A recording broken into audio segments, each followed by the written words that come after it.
Good morning, afternoon, or evening, folks, wherever you may be. Adam Gilson here with Modern Foods, coming to you live from the 2024 Hall of Fame Classic. Open singles continues for the 17th or better match. On the left-hand side, that's Brandon Muñoz. On the right, out of the Pacific Northwest, Robbie Hayes. Play the last match we were doing, you were telling us a little bit of history about Brandon Muñoz and the dink. Yeah, he was trying to end that last match with a dink from his far side guy on the 3-bar. And I was saying you saw in a couple years ago when he won his first world title, he won open doubles with Kevin Romero, and on match point he tried like 3 or 4 different times to end the match with a dink, and it was like, why win the match? You had the world title is on the line, sir. And then the story was told later by him that was his dad's shot. So it was an attempt to honor his father in winning a world title, which I think is just about as cool of a story as you could have. So I think again, in that position with Robin Honke, even with not having a world title on the line, still trying to end with a little bit of flair and throw the dink in there, most likely to honor his father. Love it. Yeah, it's kind of cool. Love that about foosball, the connection to friends and family. So in a couple weeks, Clay, we're going to be up in Portland for the Moneyball event, the Pacific Northwest premier event up there. And we're going to see a lot of Robbie Hayes. It's nice to see him here in Vegas. Tell us a little bit about Hayes. Well, he has one of the best 5-bars you'll see. It's extremely smooth, and also with the 2-bar. But speaking specifically to his 5-bar, whether it's singles or doubles, he's going to get the ball a lot on his 3-bar. He has a really high-level ability to read the defense, and also the way that he executes his passes are quite easy to catch. He has soft hands, and he just lives with the ball on his 3-bar. And in the time it took me to say those couple sentences, he's already gotten 2 shots. He previously shot a rollover. He's recently, in the last couple years, switched to a pull shot, and he's good. I mean, if you don't watch the Pacific Northwest tournaments or the occasional, Vegas or Colorado, you might not have seen him before because he doesn't go to Worlds, he doesn't go to Florida or Texas or any of the other big stops. But if you watch foosball and you watch Pacific Northwest foosball, you definitely know who this guy is. And he's a badass. He's good. He's really good at foosball. He is, and he's smart. I say this a lot about him, but when everything he does is with intention, and he takes information and uses it. You see him do it the next possession or possessions down the road, particularly with his pull shot when he switched from his rollover to that. But also you see it on his 5, as you were talking about. As far as matchups are concerned, I like this matchup against Muñoz just because of his controlled style of play that Hayes does. But do you think you can go all the way against somebody like Muñoz? I think to use the word in the question, can he? I think the answer is definitely yes. If he is presented with the opportunity to take advantage of Brandon's mistakes, if there are any, which there usually aren't very many, or if Brandon just has, we're being totally honest here, Brandon needs to have a less than stellar match for that to be a possibility. But if Brandon struggles a little bit, Robbie is definitely within that range of player who can upset even the best player here. So I think the answer to can he is definitely yes. And then if the question is will he, I might alter slightly the answer and say probably not. Most likely not. I will say, though, about his game, 3-3 in the first here, that I don't really notice this moment. A lot of players do this, and it's what holds them back and keeps them in certain ranks. But I never see him fold, if that makes sense. I never see him just throw his hands up in disgust. Like, he missed a few shots or whatever, and it was tied up 3-3, and there he does a drive down the table to his 3 and buries that. 4-3 now, right? And this is just, and he's playing against a world champion. So this is the kind of mentality that he brings to the table, and I admire it. I think it's really good, and I think it's something to learn from if you're trying to figure out why you maybe haven't progressed as a player yet. Yeah, I think Robbie is the epitome of you got to beat me. I don't care if you're a world champion, you still got to beat me. You got to get through me. And every ball is a chance for him to pass and score.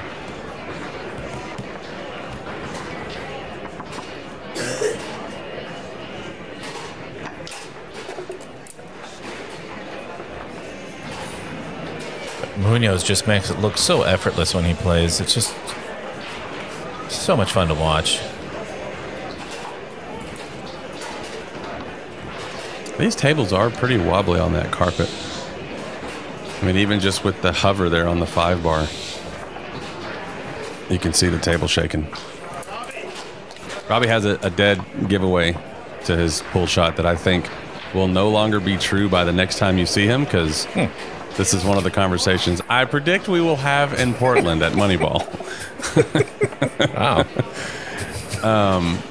If you look at the setup when he sets his pull shot up, if you see any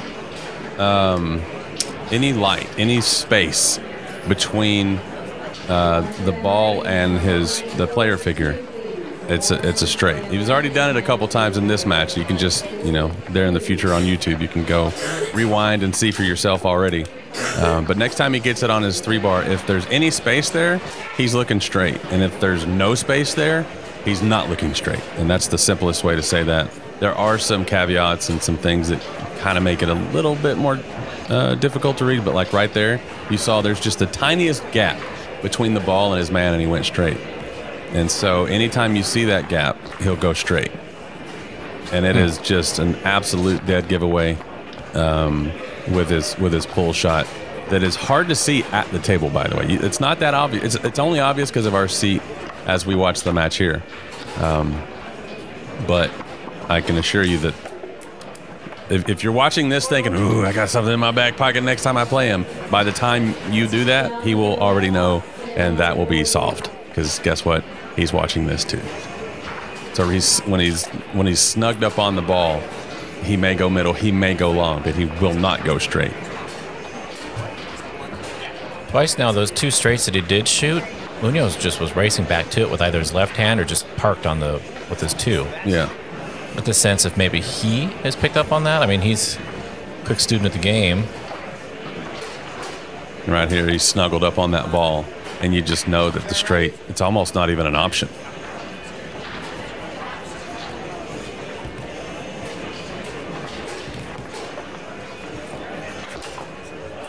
Man, Clay, you're good at picking up these things. I think you should, play some more. I might do well. I'll play. I'll tell you what. I'll play singles at Moneyball. Huh. Okay. Yeah. I predict I will lose a first round match, as I always do. It's not even a joke. I literally always lose my first match of the weekend. I hate it. It drives me nuts. To somebody who has no business beating me. And then I'll beat a few people who I don't have any business beating them. And I'll finish 1 out of the money. That is how I roll. Any predictions on who's going to put you out the second time around? I played Brandon in Oklahoma State, at Oklahoma State. I'd like to play him again. All right. I'd like to avoid getting 3-0'd like I did in Oklahoma. All right, well, look, see at that. 1-1. Muñoz making that one look easy.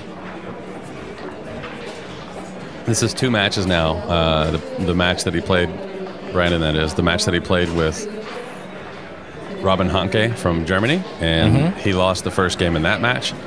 Came back and won the next 3, and then in this match, he also lost the first game, and can't say yet whether or not he's going to come back and win the next 3, but he definitely has won the first of those 3. And again, just peek at see how he snuggles up to the ball right before he goes. Dude, tells and foosball is the best way to. If you have a tell on somebody, it'll change the entire. If you're not obvious about knowing it, if you can be a little subtle in how you defend against it, you can just destroy somebody's offense by just knowing a tiny little fact. So by being not obvious, you see some sunlight. We could start calling him Sunlight. Hey, sunlight. Isn't it? And you can look at that and just know. Isn't that weird? Yeah. It's so strange. Robbie, sunlight haze. Sunlight. Steals a pass. I'm not sure he would like it. Oh, well.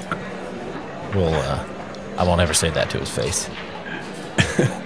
But he might. I don't know. Sunny D. And then he snuggles up on the ball, and it's not straight. Okay, that's the last time I'll say it. Just watch for the rest of the match, and you'll see it yourself. I mean, I was talking to the proverbial, future viewer, but also you. I mean, yeah. I got you. Yeah. Quickly 2-0 for Hayes. And to be fair, I'll give a tell for Brandon as well. If he has the ball, he's going to hit it or not hit it. Ooh. Yeah. Oh, I didn't think about it like that. Yeah, it's physics. Huh. It's physics. It's just he has no option. Yeah, well, I mean, he could just call a timeout and give you the ball. Or transcend earth and time. He was not moving out. What's going on there? Call that the question mark. He made a question. He put a little English on that just to hit it. Yeah. Wow.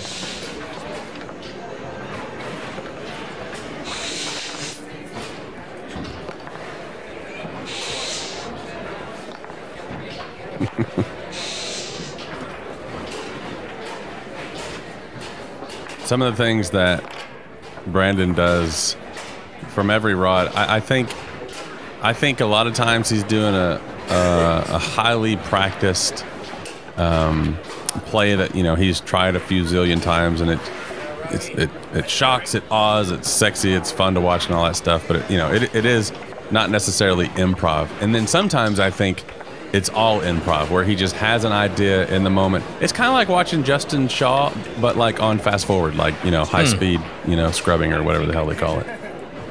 Call it jaw here, of course. Jaw? What's a jaw? That's For he's a jolly good fellow. For he's a jolly good fellow.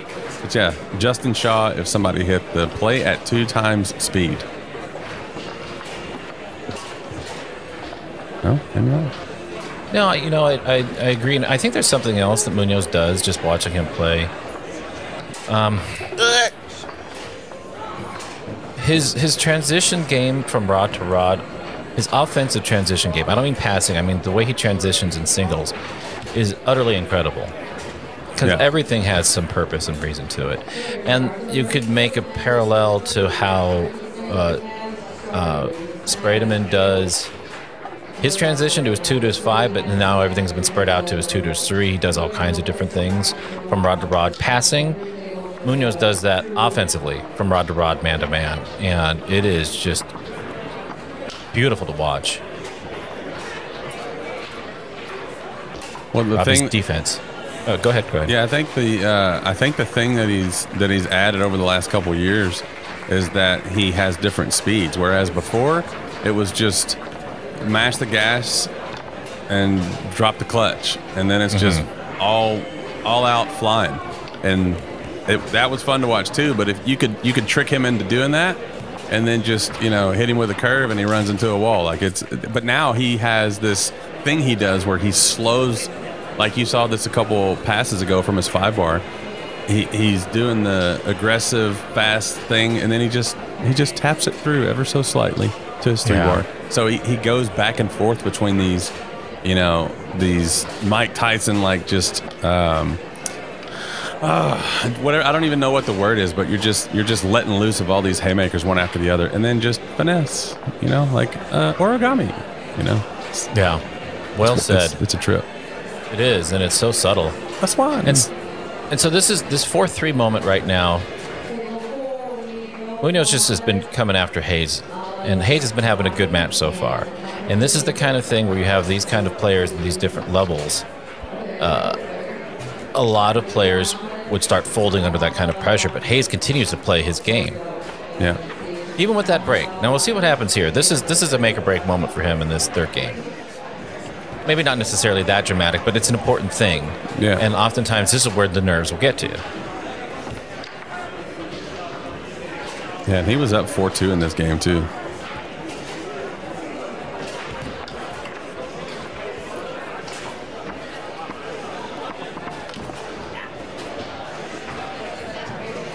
Was that Robbie saying yeah? Yeah, that sounded like Robbie.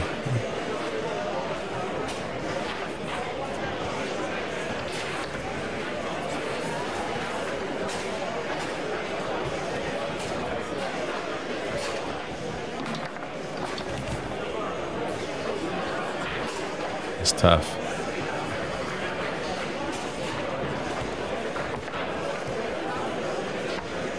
Not necessarily bad options, but Muñoz. Wow. Yes-ish shouts. That's a tough one. Yeah, that is. I mean, you're up 4-2 against a player like that. You won one game, and you're really sailing, you're cruising, and you're really enjoying it. And then all of a sudden that happens, and it just feels like a freight train barreling down on you.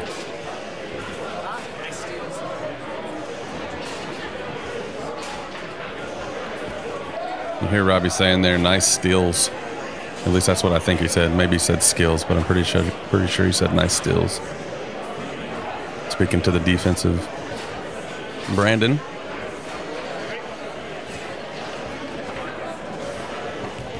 Fourth game underway. Hayes won the first one pretty well. Was looking like to take out the second one, but Muñozed as hard as Muñoz does.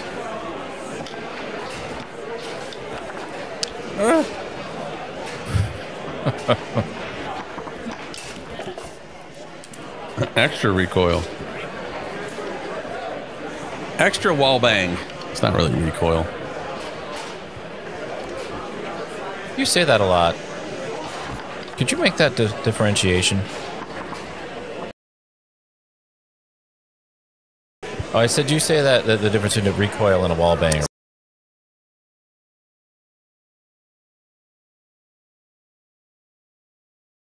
Okay.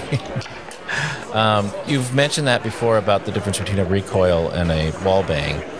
I was just curious, why is it not a recoil? When is it a wall bang? Well, recoil is almost used universally incorrectly in foosball, because recoil, like when you shoot a gun and it like pow, like it flies back a little bit, the power of the gun pushes it towards you. Like the bullet goes away, but the explosion pulls the gun back towards you, or pushes the gun back towards you. That's what recoil is. And in foosball, people call recoil like after you shoot and then you just off the table, like, or that's you. I'm with you. You bang the walls, like bang bang bang bang bang. That's not. And so it's, to me, that's really not what recoil is. Or if you have like a snake, maybe that's where this came from. I don't know. You have a snake that lashes out at you and then recoils back, like literally recoils itself, ready to explode again. And that's what recoil to me is. And so recoil in foosball, I don't think it's actually recoiling. I think it's just banging the walls. You got rod throws and you got wall bangs. And I talk about, I mean, rod throws is already a thing, like throw the rod, which is cool. I enjoy that. It's fun. And then wall banging is just, I mean, it's borderline caveman behavior, you know. Wow. Speaking of caveman behavior,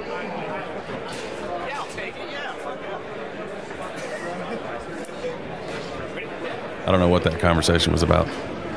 I don't either, but it's match point now for Muñoz, who wasn't on the ropes, but was kind of staring at him for a little bit, and then said, nope, that's it.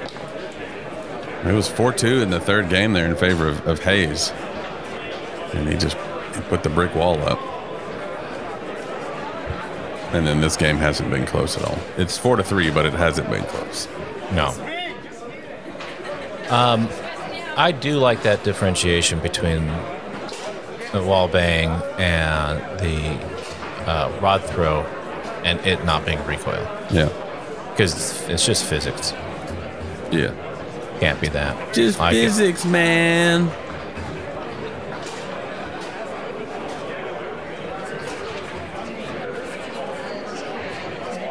I feel like somebody probably said that once upon a time. It's just physics, man. I'm sure somebody said that many times.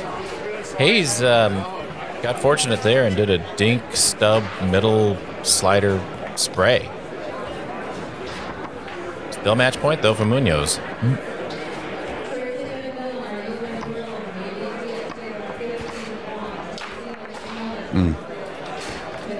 There's something wild coming from Muñoz. Oh. That 5-bar pass is the perfect example of what I'm talking about, where he goes from speed to just finesse. And it is hard to play against that, man. He's got his Randy Johnson mode and his Greg Maddux mode. Yes. Well done. I like that. Thank you. It's the only time in his life Brandon Muñoz will be compared with a 6'10" white guy. Or a 5'10" accountant. Is that what Maddux is? I don't know. I was just trying to enjoy the fun too. And there you have it, folks. Robbie Hayes in 4 games is defeated by Brandon Muñoz, who moves on to the next round.